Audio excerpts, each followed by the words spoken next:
Have you ever had to put hands on somebody since you've been famous? No. Good. I'm trying to think. No. I could picture you whooping somebody's ass too. Oh yeah, no, I can fight, but it's like you can't do that. Like I'll get road rage sometimes. This is a perfect example. Get road rage, and I'll fucking go to like pull up next to them and cuss them out almost. And I've had a couple people like Chanel West Coast, what's up? And I was like, oh shit, I can't even get mad at you. And I'm like, what's up? Like you need to learn how to drive. Peace. What it do? What it do? Yep. Yeah. Some people could be hella aggressive. Like, I mean, as like an artist, even me, and I only have all male fans. Like it'd be, no disrespect to the wife, but it'd be cool if girls were coming up to me, But the guys, man, some of these guys like fans could be really aggressive, dude.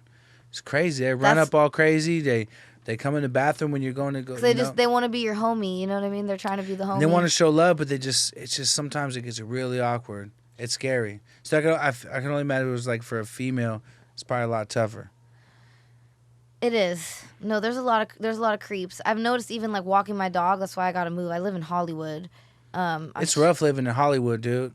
It's just too active. It's crazy. Well, I started at first. This guy was just like walking his dog, so I'm like, okay, he's walking his dog. Like I don't think anything of it. Then I started to notice him always walking when I walk my dog in the morning, but then sometimes not with the dog. I'm like, so what are you doing? Just walking up and down the street? Then sus. Then he started like trying to talk us like, and then it's like then I somehow get pushed into following people. I'm like, oh my god, how did I get stuck here? Because it's like I'm a nice person. I don't want to like be like I don't want to fucking pepper spray people. Like what am I gonna do? You know what I mean? So it's like I get stuck in that situation so much. It's hard. So my girl is walking our dog, and this guy tried to be all smooth, little OG cat, like, oh, we should have our dogs have a play date, and she went and did it. And then he was like, let me get your phone number so we could follow up and do more. I'm like, and I told her, I'm like, babe, I don't care how old that man is, he's trying to get at you. Give me your phone. And I just started playing mind games with him. I'm texting him from her phone. I'm like, yo, yeah, for sure. Hey, you know what? I'm going to meet you down there at this time. And I just pulled up myself with the dog. Like, what up, bro? What's popping? Yeah, you want to have a play date with the dog? And the dude just seemed so sad. His whole agenda was just ruined. He was fucking hot. And so... I've had people do that too. Like guys always try, oh, like, oh, the dogs, oh, look, they like each other. I was like, I don't care. Like, thank you. Okay, cool. My dog likes a lot of dogs. Yeah, it's a dog. It wants to play with people because we can't communicate properly. But, just because my dog's vibing with your dog doesn't mean you're going to give my fucking phone number. Exactly. Like, people are crazy. Is it true you signed or worked with Lil Wayne, Young Money? Yeah. Yeah, that's a whole nother long story. I love Wayne. Definitely fuck with Wayne heavy. Like, it's a long story, but basically, I was supposed to be Young Money, and I've been a little bit more open about it recently because like I used to not want to like I don't like talking bad about people or ever trying to make it look like I'm like using that to. But like basically, I used to have the same management as Wayne and Nicki. And let's just say, Nicki was one of the conflicts of interest, I guess, that led to them not being able to manage me. So after that... She low-key a hater? Or? Well, apparently, because, I mean, after Cardi B came out talking about it, I was like, all right, so people were telling me some real shit, you know what I mean? Like, because I had kind of known, because...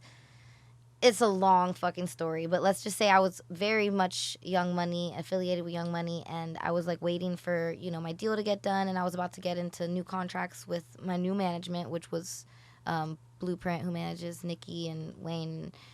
Some people were like, oh, we have a conflict of interest. We can't manage you anymore. I'm like, all right, well, y'all been very interested for the past few months. What changed, So I heard from people because it's like it's a very small world, and just from working with other people who work with Young Money, like some people basically told me like, yeah, like I heard Nicki doesn't like you and she's not fucking with you, and even like hair and makeup people and like people who work with her too, like stop fucking with me.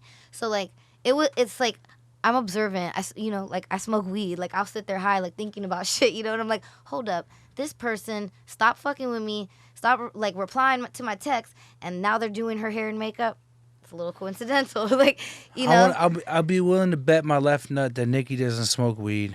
No, I don't think she does. She doesn't smoke weed. She's too, like, I just launched this paper company right here, Vibes Papers, and the owner is acting like a straight biatch of Raw. He's so jealous and so angry with me, and I'm convinced that he doesn't even really smoke weed on a regular basis. It's like, how could you be offended or worried or how could you even care about another person entering a business that you're like on top of? Exactly. Like Raw Papers, you were, bro, you were the boss. You're a $1 billion man. What you worried about little old me for? Let me just do what I do.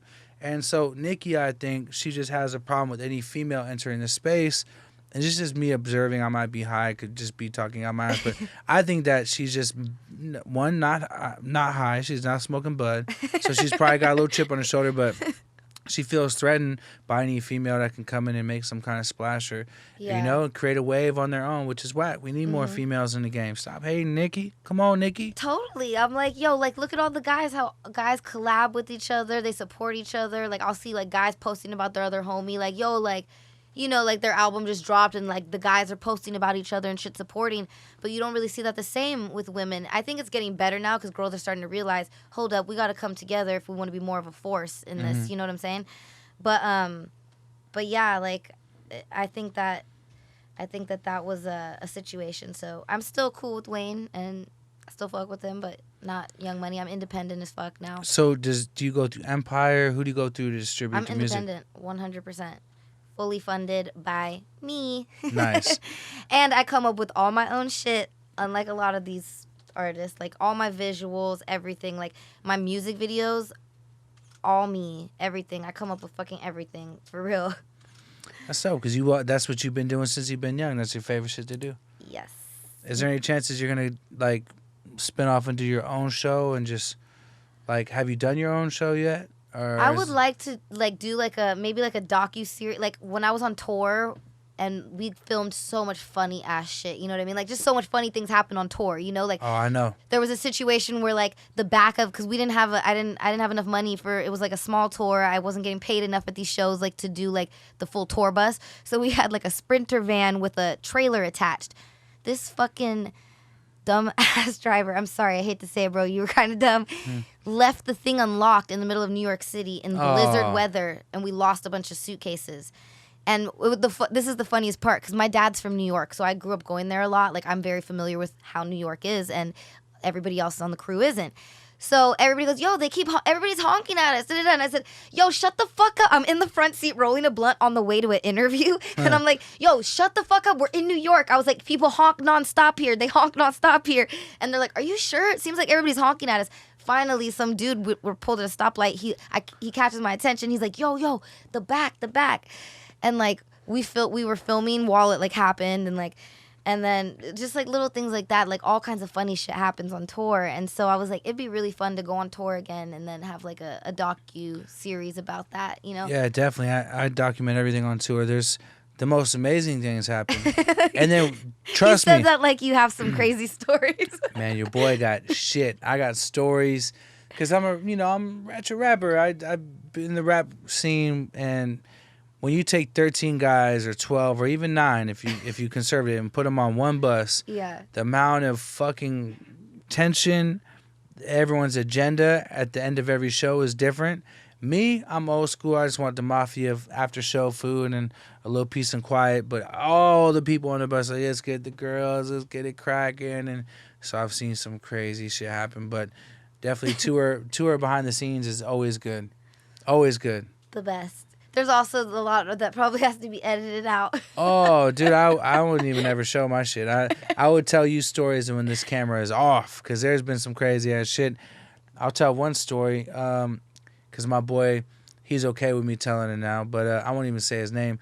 I went on a tour, the Bay Area All-Star Tour. And I don't know if you know about the Bay, but the Bay is grimy. The Bay's thugged out. And we had a tour, and the bus was rented on a slider, which is a stolen credit card. And all the gas we were getting was from a slider, a stolen credit card. And we're riding during the summertime, and the bus, like, the straight AC goes out. We're in Fresno, California. This motherfucking bus was probably like 104 degrees. Everyone was sweating and stressing. And we do the show, and all of a sudden, he's like, all right, boys, load up. This promoter was crazy. Load up. And I'm like, what's up? He's like, nothing. I heard someone say, this boy took the door money. He left a couple ones on top of the box and pulled all the money from the venue. I'm like, what? And so all of a sudden he's like, yo, man, there's a bunch of dudes coming to the bus. He's like, Mister, grab the pistol. And he had this dude with him that was just down for whatever. Yeah. And grabbed the gun. We had to bounce. and we're like, dude, we're hiding out at this hotel in Fresno. I'm like, yo, we got a janky ass bus, and everyone in the city is gonna eventually speak about where we're at. We're probably gonna get killed. We end up going to Bakersfield. He falls asleep in a Denny's and gets woken up by the police. And he falls asleep in a Denny's. Someone pulled his chain. And he said something like, "What up?" And they maced his ass and took him to jail. And so the tour fell apart. And that was the end of the Bay Area All-Star Tour. I was with some reputable Bay Area artists. I won't put them on blast. But it was just funny, the janky kind of shit that was going on that tour. Have you ever seen janky promoters? This was like times 20. Oh my God, janky. It's the worst when you get janky promoters. Man, this shit was janky times 20 for sure. For sure.